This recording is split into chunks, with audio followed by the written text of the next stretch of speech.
You're listening to the Naked Bible Podcast. To support this podcast, go to nakedbiblepodcast.com and click on the support link in the upper right-hand corner. If you're new to the podcast and Dr. Heiser's approach to the Bible, click on New Start Here at nakedbiblepodcast.com. Welcome to the Naked Bible Podcast, episode 478, 1 Samuel chapter 29. I'm the layman, Trey Strickland, and he's the scholar, Dr. Matthew Halsted. Hey, Matt, how you doing?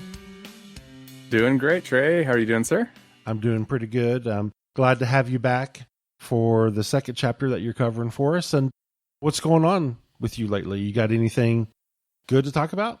Yeah, my goodness, it's been so busy, actually. I just sent off for the last time my eschatology book. It's called The End of the World as You Know It, and what the Bible really says about the end times and why that is good news. So I'm excited about that.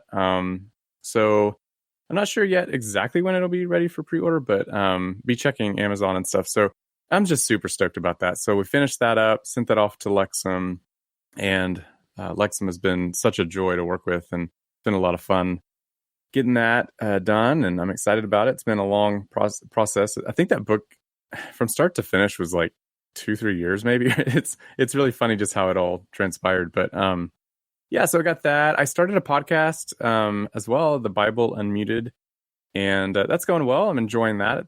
It's a lot of fun. But man, I guess other than those two things, and of course just work and teaching and at Eternity Bible College, I'm actually in the process as well as working on a class for Awakening School of Theology. So my school, Eternity Bible College, and Awakening School of Theology, we have a partnership, and we are going to film a class called The Jewish and Greco-Roman Backgrounds of the New Testament.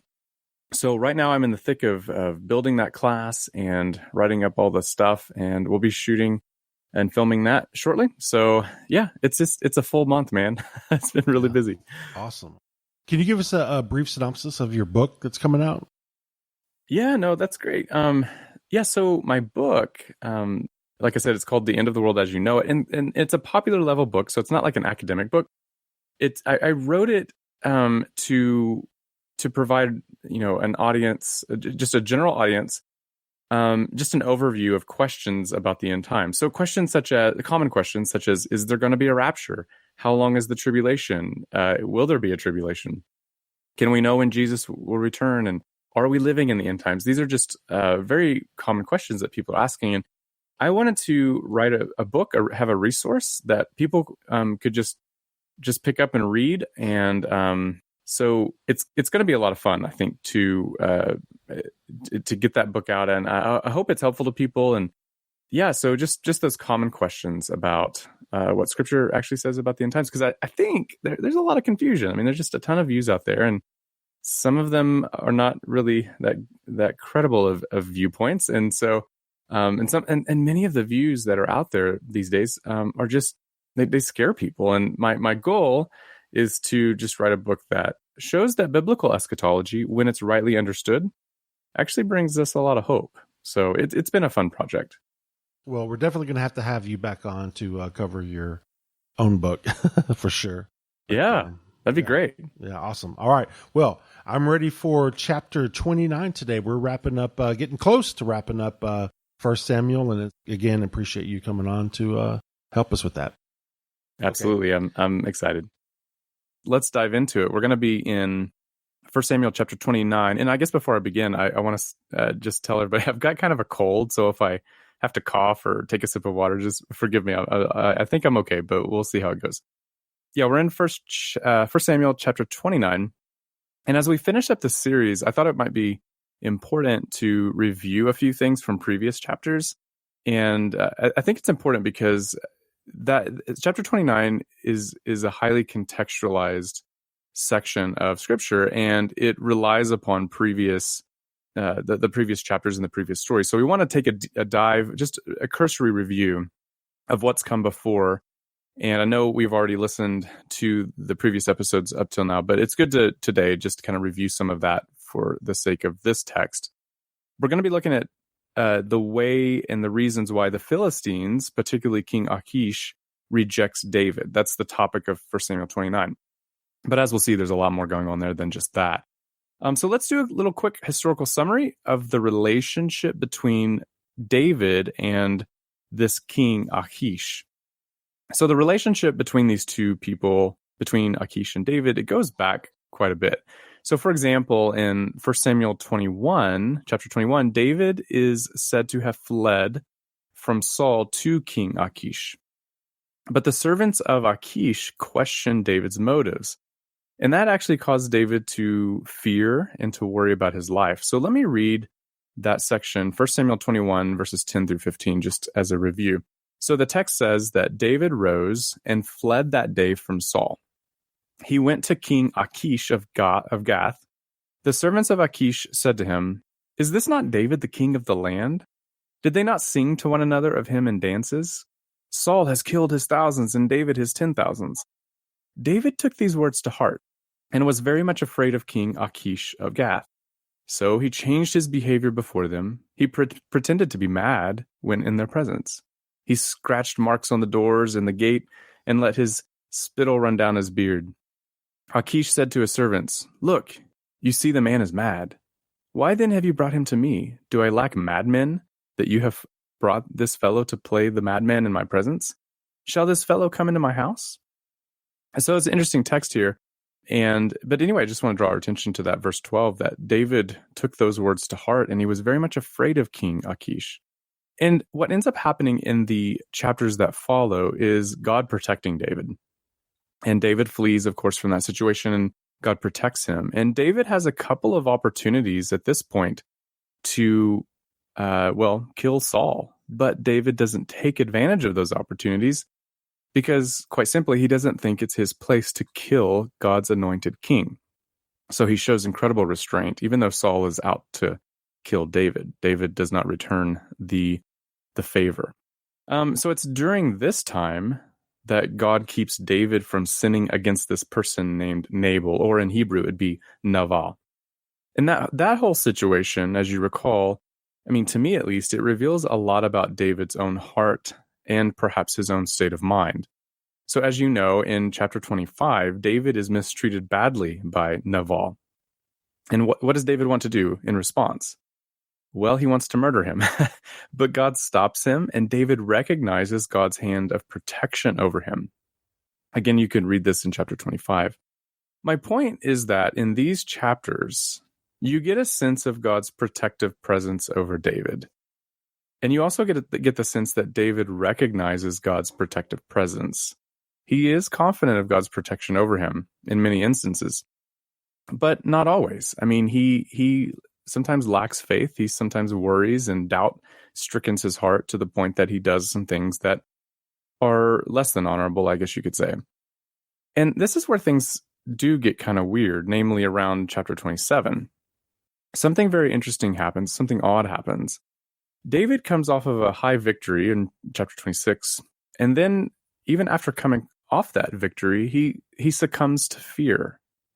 So in 1 Samuel chapter 27, verses 1 and 2, we read this. David said in his heart, I shall now perish one day by the hand of Saul. There is nothing better for me than to escape to the land of the Philistines. Then Saul will despair of seeking me any longer within the borders of Israel, and I shall escape out of his hand. So David set out and went over, he and the 600 men who were with him. They went to King Achish, son of Maok of Gath. Okay, this is an interesting move on David's part. He's moving into the enemy's camp. And it's a bold move when you think about it, because it gives us a sense of the fear that invaded David's heart. I mean, it was enough fear to cause him to flee to the land of the Philistines, the very land that he had fled earlier. Remember when he was in the presence of the king and he left out of fear there? Well, whatever's happening here, he's deeply afraid of Saul to go back to Achish. And there's a lot that can be said about that, I think. I mean, where is David's trust in God here? Where is he why is he? Why is he all of a sudden afraid? Why is he all of a sudden fearful? Especially since he has seen God's hand of protection before this situation. And quite frankly, I was just thinking about this morning. Quite frankly, this is why I like the Bible. I mean, someone like King David is prone to fear, and the Bible shows us that. I mean, David is not immune to the anxieties of life. Neither is he a stalwart against doubt. You get the idea that he is truly human through and through. And remarkably, the text before us doesn't seek to hide or withhold the weaknesses or the sins of David. And to the contrary, they're laid out for all of us to see. They're right there in front of us. And again, this is why I like the Bible. I mean, it not only gives me a sense of what truly happened in the story of Israel, but it invites me to reflect upon my own life. It summons me, if you will, to contemplate my own frailty and my own weaknesses. Because at the end of the day, I too can act out of anxiety and fear. I too am prone to flee to Gath when my doubts get the best of me, to run to Achish for protection. As it turns out, I too am human through and through. But what's interesting is that this part of David's story is far more than a stage upon which the life of David is put on full display. What I mean by that is if you think this is a story about David, you're wrong, okay? Because it's true, yes, that David has a leading role in the story, but he does not have the starring role in the story. The main character, the one which the spotlight shines most, is Yahweh. It's his patience and his willingness to bear up the frailty of humanity that captures our attention in this story. Indeed, if the best of all the kings of Israel and the best of all the followers of God is King David, then we humans are in a pretty pitiful state, I would think, right? I mean, David is propped up in the church and in through history as just a great follower of God, and even he is shown to be full of not just sins, but just weaknesses and fears and anxiety, and we see this in this story here. Okay, and yet, that reminds me of God's own patience with David and his willingness to work through David, even though David is so incredibly weak. And it all captures the essence of the situation. David is a man after God's own heart, and yet he is still quite, apparently at least, a son of Adam at the same time. Okay, his strength, like all of us, it's at the end of the day, his strength is finite. But God's patience and God's mercy and God's strength, it's infinite. And you see this in this story with David. David is waffling sometimes back and forth between faith and doubt, confidence and discouragement. And yet God stays the same. That's a great story there. Again, God's the true starring role of the story. David is a leading role, but God is the starring role. God's mercy knows no boundary. And what we get here in these stories is a glimpse of how there is not a depth of despair or a valley of death, which God cannot spread before us a table of feasting in the presence of our enemies. And this is something that David would come to learn in due time. And I think if we have ears to hear, we can learn something here too. So again, that's why I like the Bible. That's why I kind of just go off on that lengthy footnote there, is because the Bible creates no illusion about its human heroes. It depicts them in their fears just as much as it depicts them in their courage. And I think in doing so, Scripture once again points us to the true hero. It points us to a better David, a stronger king, someone that we can rely upon in every situation. So here's another thing to consider. From a historical critical perspective, there's also another interesting thing to reflect upon with respect to David's fleeing to the enemy of Israel for protection. Like that whole scene of David going to Achish, there's something there that's pretty interesting. The fact that this is included in the text is fascinating, not only to me, but to another scholar.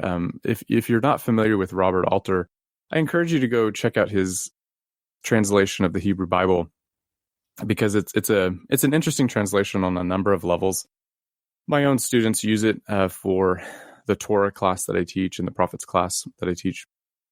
And so I recommend you get a copy on, you can, I think there's probably an e-version online too. But anyway, you'll definitely want to check it out. It's got great commentaries in it that are really challenging and provoking and Yeah, Alters just has his own signature way of dealing with the text. It's pretty interesting. But anyway, Robert Alter, he's a noted Hebraist. He's a literary critic as well.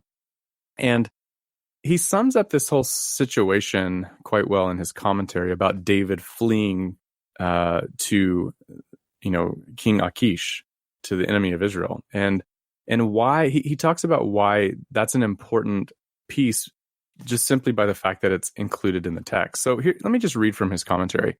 That's pretty interesting. Here goes. Robert Alter says, quote,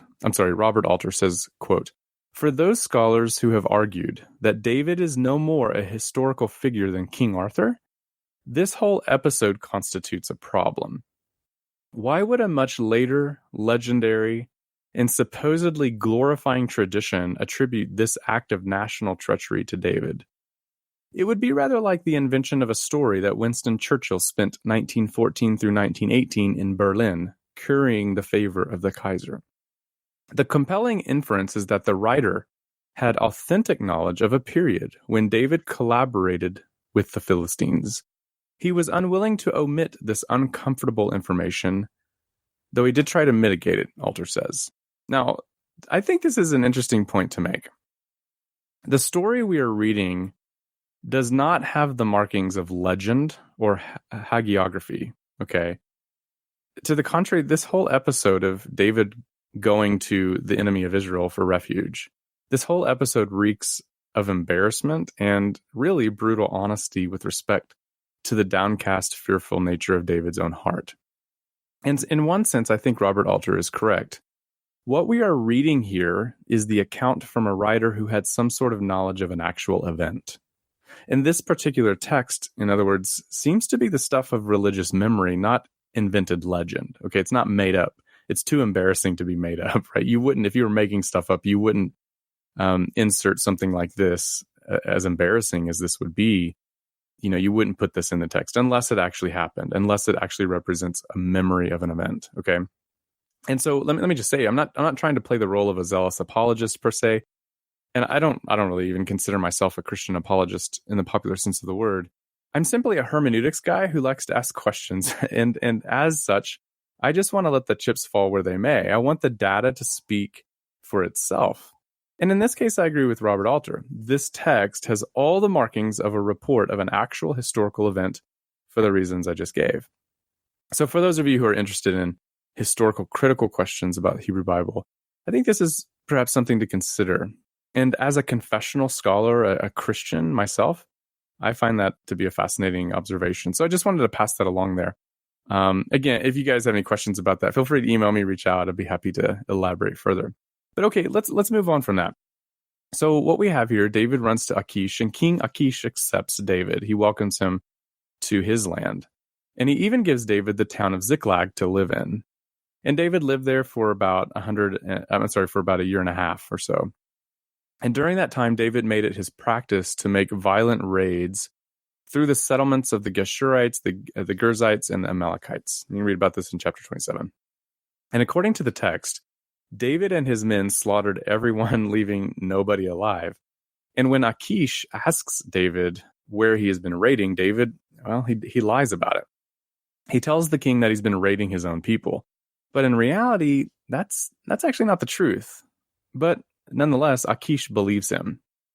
The truth is he's been raiding locals, and when King Achish decides to launch a war against Israel, he summons David to help him out, a proposition to which David agrees. And interestingly, it does seem like Achish isn't quite sure that David will fight against his people.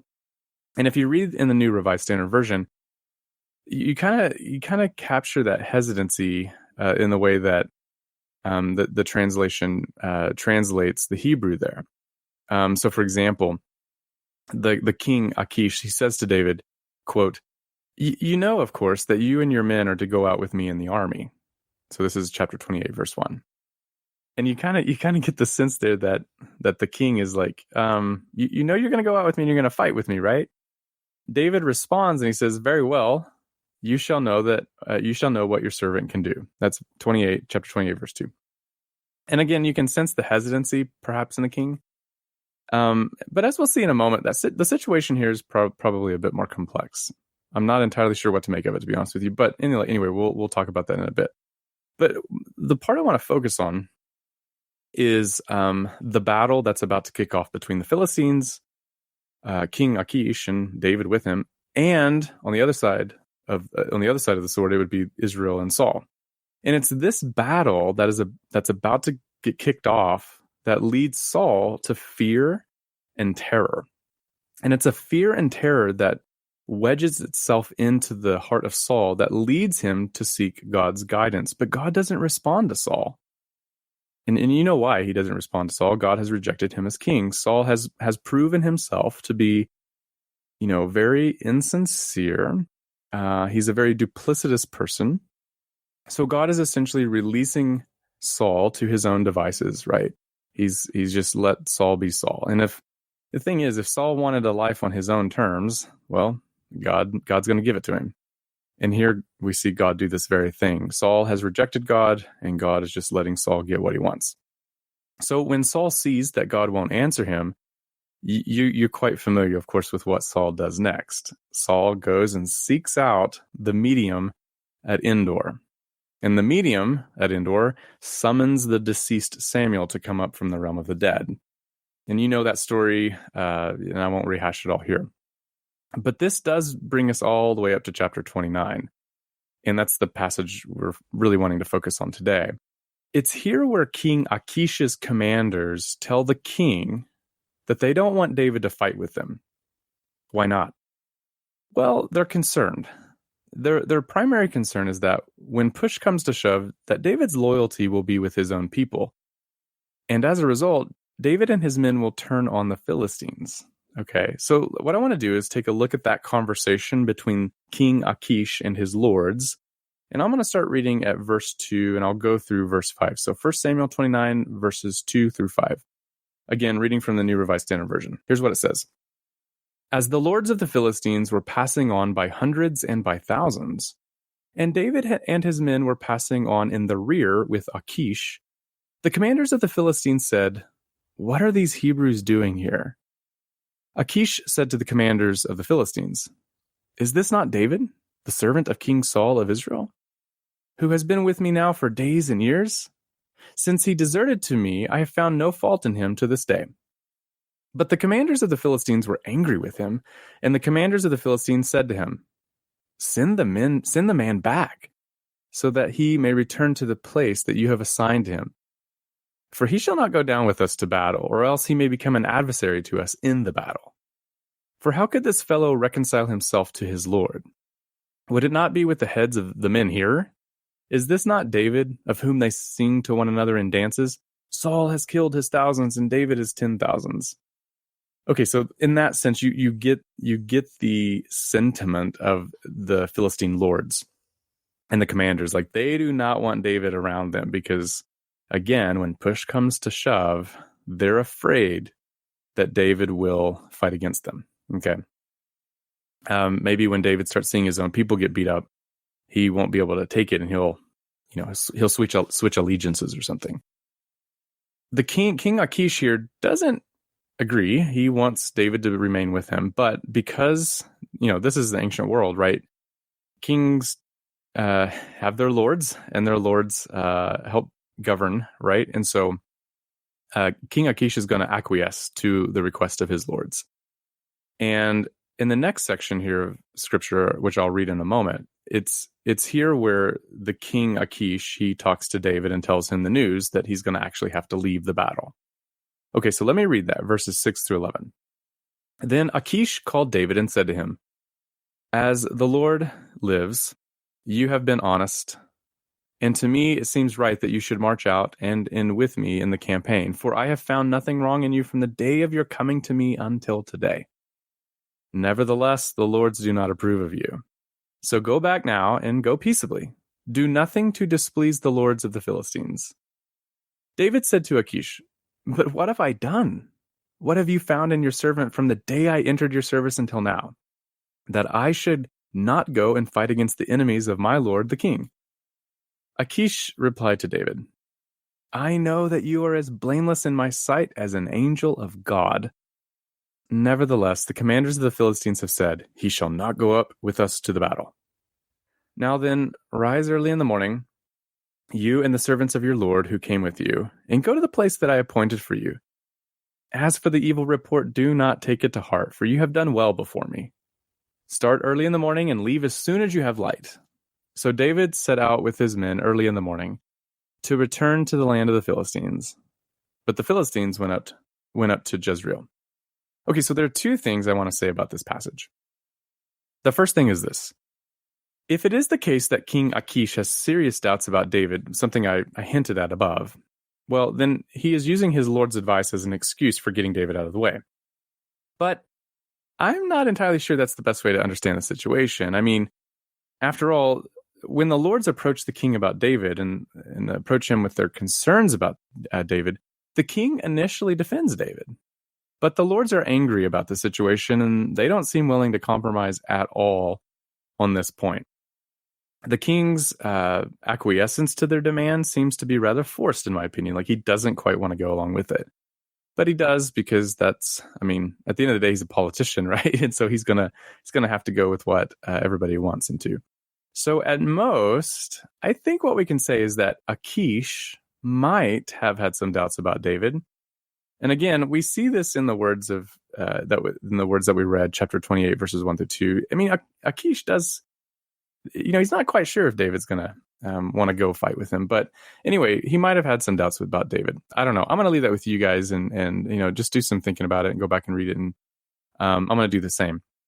But nonetheless, for me, I think Achish here might have had doubts about David, but they weren't solidified. Perhaps the king acquiesced to the Lords because he found their argument convincing. I'm not sure of that either. But when the king talks to David, he seems to think genuinely that all the gossip about David is baseless. Whatever the case, David is sent back home away from the fight. And listen, that's very important. I'll tell you why in a moment, but he's sent away home away from the fight. He's not allowed to fight. And this leads me actually to my second point. Okay, now everything I'm about to say from here on out is super important. Okay, I think it's important to the story. I think it's important to the narrative.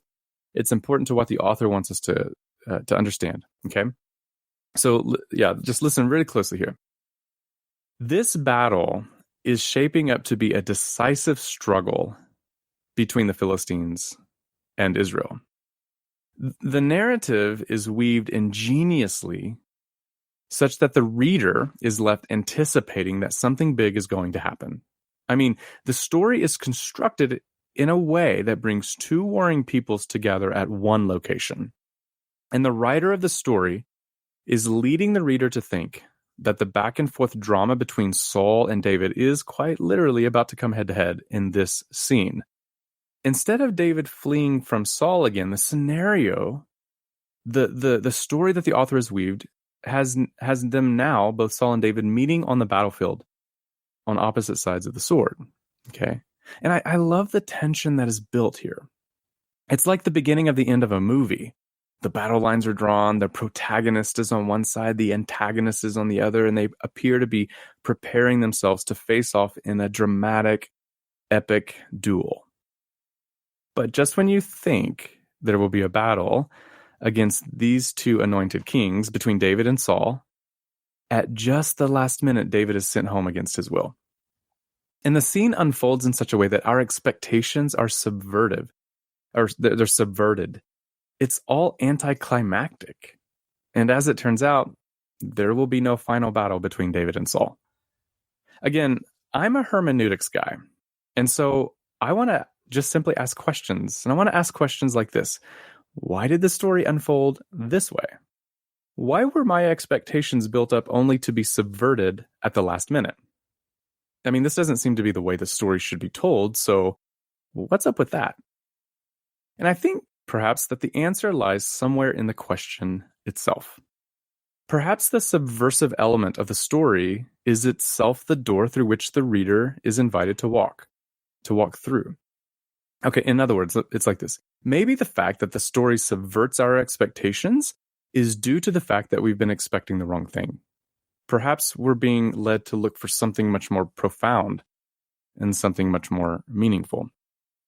Okay, to see how this works, we need to notice important literary features that have been embedded into the story itself. We probably didn't even notice them. And that's part of the reason why I wanted to review the previous chapters at the beginning of this episode, because we needed to build the storied context of the chapter we're looking at today. We wanted to build the storied context of chapter 29. Without that storied context, it's going to be hard to, make much sense of chapter 29. Okay, now some of the literary features that I think we should attend to are these motifs that are easily missed, but very much there, I think. Okay, it's the contrasting motifs of light and darkness with respect to David and Saul. So, for example, if you go back to chapter 28, you will see Saul approaching the medium of Endor by night, under the cover of darkness. He's full of fear and full of terror at the report that Samuel gives him there. So Saul leaves the meeting with the medium. He leaves under the cover of the same darkness. Okay. And Saul realizes, finally, that, yes, sadly, he will have to face judgment by means of a battle with the Philistines. Robert Alter observes in his commentary how this is a, quote, symbolic darkness for him. Okay. I think that's interesting. The darkness, the motif there is a symbolic darkness. It's meant to perhaps symbolize something, say the state of his heart, the state of his situation. But the conflict itself is not something that David's going to have to experience. David, as we just read, is allowed to escape at the morning's first light. Chapter 29:10 says that. And if you're attentive to the narrative flow, these literary features, these are the things you can't miss. The motifs here, I think, are subtle, but are very loud. They're cryptic, but clear. And I think if you're interested in that narrative movement and the light and darkness motif, I highly recommend checking out Robert Alter's Hebrew Bible. You can find his commentaries on this. It's pretty interesting. At the very least, it puts, as somebody once said, a pebble in your shoe to cause you a little discomfort and maybe make you think, I wonder if there's something there. And let me just say a little bit more about that. Let me say a little bit more about the importance of paying attention to the Bible's narrative features, such as the light-darkness motif that I mentioned above. I remember N.T. Wright, the well-known New Testament scholar, I remember him saying a long time ago that, yes, we want to be careful about reading too much into the text. But he went on to add that he fears that the problem isn't that we are prone to read too much into the text, as much as it is that we don't read enough out of it. And I think he's right. The problem is not that we notice too much. The problem is that we don't observe enough. I, for one, I find the Hebrew Bible full of such literary features. And as modern readers, we are often blinded to the beauty of the text's chiastic structures, to its rhythmic lines, and the plethora of illustrative images all embedded in the text, and all of which add depth to the meanings that we were intended to discover. But we don't often notice them. And as a result, our readings live in a poverty of imagination. And as a hermeneutics guy, I want to recapture the Bible's literary enchantment. I want to find all the nuggets embedded in these places that I think add a little bit of depth to the text and to the text's meaning. And so, for example, consider once again the narrative flow of the text. The story thus far seems to have been building toward a final climactic battle between Saul and David, only to, at the last minute, withdraw David from the battle and thus subvert the reader's expectations. Why is that important? Why is that literary feature important?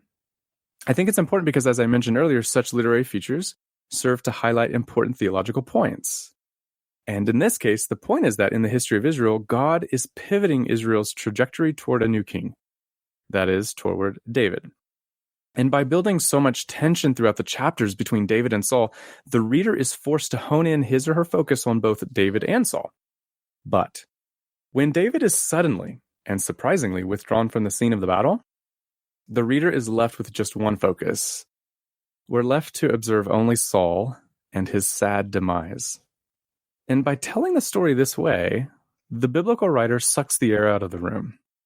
And he causes readers to gasp as they behold the end of Saul's would-be yet failed dynasty. And we'll get to the death of Saul in the next episode, but it's important to anticipate that even now, it's important to anticipate Saul's death even now because it helps us get the full scope and context of the situation. And by telling the story in this way, then it's interesting because the writer is revealing something important about God and the way God deals with humans. Before David could be king, there obviously needed to be a vacancy of the throne. In other words, Saul needs to be removed.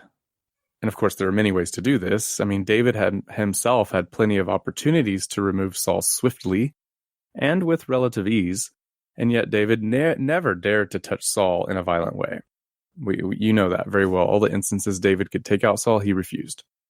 And the story, as we'll see, is such that David will be crowned king another way. He doesn't need to do anything at all, actually. He simply needs to resign the situation. Even when he is on the run, scared for his life, David relinquishes control of the situation into God's hands. He lets God take care of it. And perhaps the author here is showing us how David has nothing to do with Saul's death. I mean, David is removed at the last minute from the battle, okay? And I think that's an important piece to observe here. Okay, so you have to understand that before I became a professor, a full-time professor, I was a full-time pastor. And I think most of you guys know me as Dr. Halsted or Professor Halsted, but if I may, let me bring out Pastor Matt for just a moment here. And I think there's a pastoral and devotional truth that I think we can learn from all this. Because as human beings, we all have the luxury of living in a strange world, okay? This is a world where we all, at times like David, find ourselves on the run. It seems that like wherever we turn, we have our own Sauls chasing us down, trying to beat us up, or worse, destroy us altogether. And sometimes we find ourselves in tough circumstances and situations. We find ourselves neck deep in a mudslide that's falling toward darkness. I guess what I'm saying is that life can be tough. And if there's one thing we can learn from the life of David, it's this. God can take care of us, and we can trust that he'll take care of us. I mean, David was far from a saint. David did a lot of things that weren't right, some of them pretty despicable. But fortunately, David is not the star of the show, as I said earlier. 1st and 2nd Samuel is not about David. It's about God, and it's about God weaving his will through the lives of messy and at times evil people.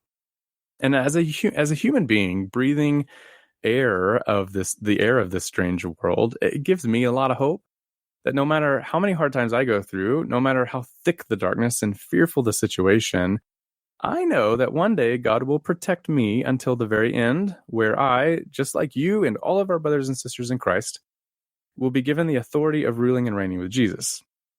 That's the day we look forward to.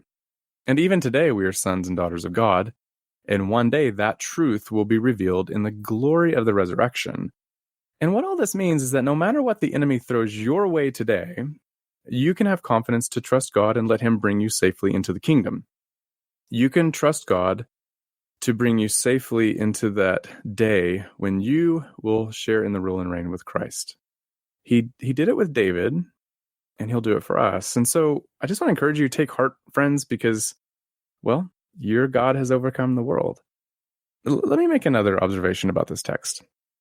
I want to talk briefly about the way God's judgment works, because I think this text, the removal of David and Saul's unfortunate demise, how, that whole scene, I think it illustrates the way God's judgment works. Okay. What's interesting is how let me say this. What's interesting is how the battle itself will become the means by which Saul is dethroned, and at the same time, the means by which David will be enthroned. Let me repeat that. What's interesting is how the battle itself will become the means by which Saul is dethroned, and at the same time, a means by which David will be enthroned. And I think this is a good illustration for how to think about divine judgment. See, judgment cuts both ways. For those who choose to align themselves with that which is good, that is to say, with God, then they will reap what they sow. They will reap that which is good.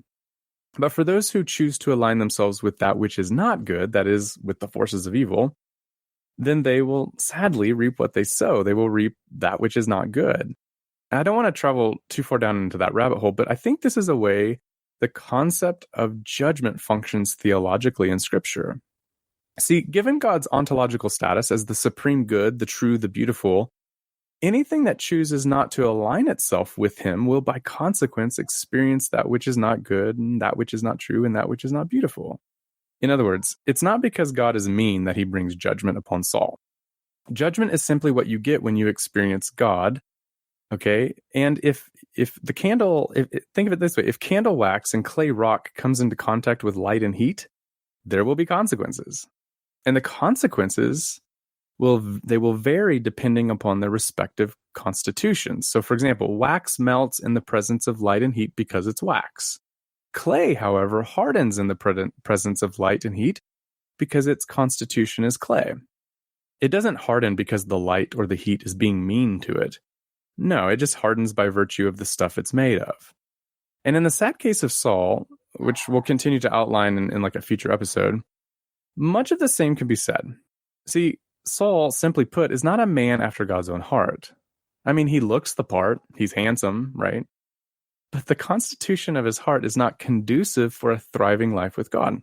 Saul is a man who has his own agenda. He's got his own desires. He's got his own thing, okay? And when it comes right down to it, God's just going to give him what he wants. And that's not a good thing. But for those who do align themselves with God, then experiencing God's judgment will be a blissful thing. It'll be a blissful experience. The only question is, what do you choose? I mean, what sort of life will you lead? And I'm reminded, just in closing, I'll say this, I'm reminded about something our late brother, Dr. Heiser, always asked. He always asked this question. What does God want? Well, he wants a family. And the only question you and I need to answer is, do we want to be part of the family that God is building? Let that question settle in deep. Muse on that question. Think about David as a man after God's own heart. Think about Saul, who was a man after his own agenda. And look at the consequences that both of them experienced in the judgment of God. I think there's something there that's worth considering. Okay, well, with that, let's call it a day. And when we return next time, we're going to look at chapter 30 and chapter 31. And I hope today's tour through the text has been helpful for your understanding of Scripture. And I hope it's been encouraging to your faith and it's been encouraging to your walk with Christ. I think the takeaway here today is follow after God and give him all of your heart and be a person after God's own heart. Thanks again, friends. Okay, Matt, you did a fantastic job wearing the different hats. I like Pastor Matt. I like that's might be my favorite. Oh, cool. Okay, good. Well, you Awesome. mentioned it. We are going to close 1 Samuel next week with chapter 30 and 31. We appreciate you doing that. And we appreciate Dr. Halsted for coming on. And I want to thank everybody else for listening to the Naked Bible Podcast. God bless. Thanks for listening to the Naked Bible Podcast. To support this podcast, visit www.nakedbibleblog.com. To learn more about Dr. Heiser's other websites and blogs, go to www.drmsh.com.